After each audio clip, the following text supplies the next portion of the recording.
بسم اللہ الرحمن الرحیم۔ دجال کا خاتمہ کون کرے گا؟ روایات سے پتہ چلتا ہے کہ ظہور امام مہدی علیہ السلام کے 18 دن بعد دجال خروج کرے گا۔ ظہور سے پہلے 3 سال تک اتنا قحط پڑے گا کہ ساری دنیا موت کے دہانے پر پہنچ جائے گی، لیکن ظہور امام کے وقت خوب بارش ہوگی اور تیزی سے حالات سدھر جائیں گے۔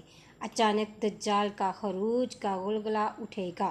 وہ ہندوستانی پہاڑ کو ابو قبیس یا ہمالیہ کی چوٹی پر نمودار ہوگا اور آواز دے گا، میں خدا ہوں، میری اطاعت کرو۔ اس کی آواز مشرق سے مغرب تک ساری دنیا میں سنائی دی جائے گی۔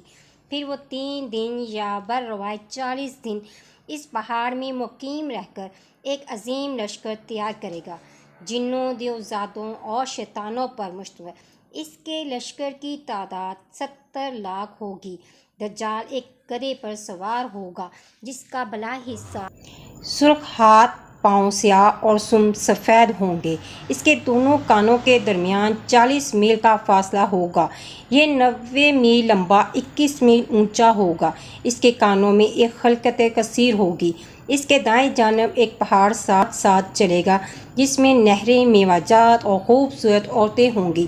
بائیں جانب بھی ایک پہاڑ ہوگا جس میں سانپ، بچھو اور مختلف حشرات الارض ہوں گے۔